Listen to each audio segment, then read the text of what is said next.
Good morning, everybody. Today I'm going to be posting a video about a couple of strategies for improving positioning while in a sitting position or in general. This video is made for a particular person, but I'm going to just start creating these generalized exercise routines for people to just maybe help to include into their daily routines or bi-weekly routines or whatever. The point is we all can move a little bit more, and I'd like to provide a couple more strategies to help improve movement and posture. So from a normal standpoint, these two things are going to be helpful for just decreasing the woes of that forward posture we can all tend to do as we begin to type. Or from a performance strategy, this can help in anything where we're creating an overhead snap back, or with lifts where we begin to start to shrug. It's going to help us to appreciate that motion through the middle back and through the thoracolumbar area, that snap. So it's going to help to create more motor control from that standpoint.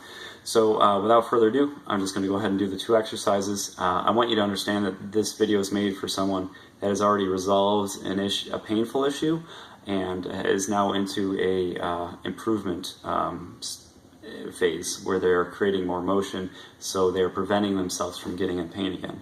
So if you try to do these two movements and they are painful, I'd suggest going to a professional for a consultation to address whatever's underlying.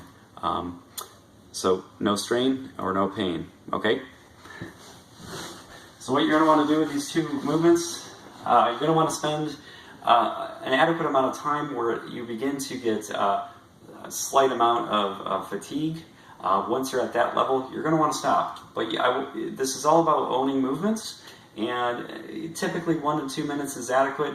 Some people might want to spend more time. If you're just starting these, you might find that you get tired a lot quicker, so it might even be less than that. So without further ado, I'm going to go ahead and begin the two movements. So laying down on your stomach, palms up, shoulders and neck relatively relaxed. It's especially important with these two movements to help the lower back and glutes be very relaxed as well. So the first movement, with your forehead straight down, is simply just raising your head up as far as comfortably possible, and as if you were trying to look at someone's shins or shoes in front of you. Notice, as I'm doing this, I'm not bringing my legs up to allow myself to get more lift, and I'm not even trying to engage my glutes, because if I engage my glutes I can get more lift as well. So I'm just simply trying to create more control through my neck. Now, once you're comfortable with this movement, you can provide a little challenge by performing rotations to the left and right.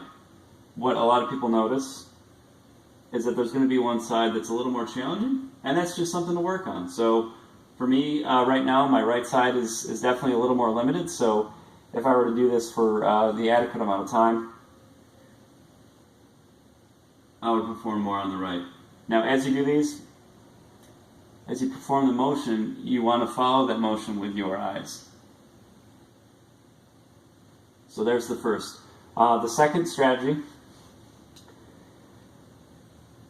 is to create a little more lift by bringing the shoulder blades into the equation and allowing them to drag in and down into your middle body to help create chest lift. And you're going to want to try to bring your head up as much as possible. Ideally, you would be able to lift it up. Of course, I'm working on this myself, so I'm a little limited, but you want to look as though you were looking at someone of your height. You're looking at their face. So that's ideal. I'm getting a little bit lower than that myself, but I'm doing proper activation. So I'm feeling all the work through here, feeling no work through here. So performing the motion ideally for my body. Additionally, once again, if you get comfortable with this, you could start to create challenge where you're looking to the left and looking to the right, trying to appreciate if there's any limitation in that motion. Okay, so that'll do it for today. If anyone has any questions, you can feel free to comment or email. And I hope you have a good week.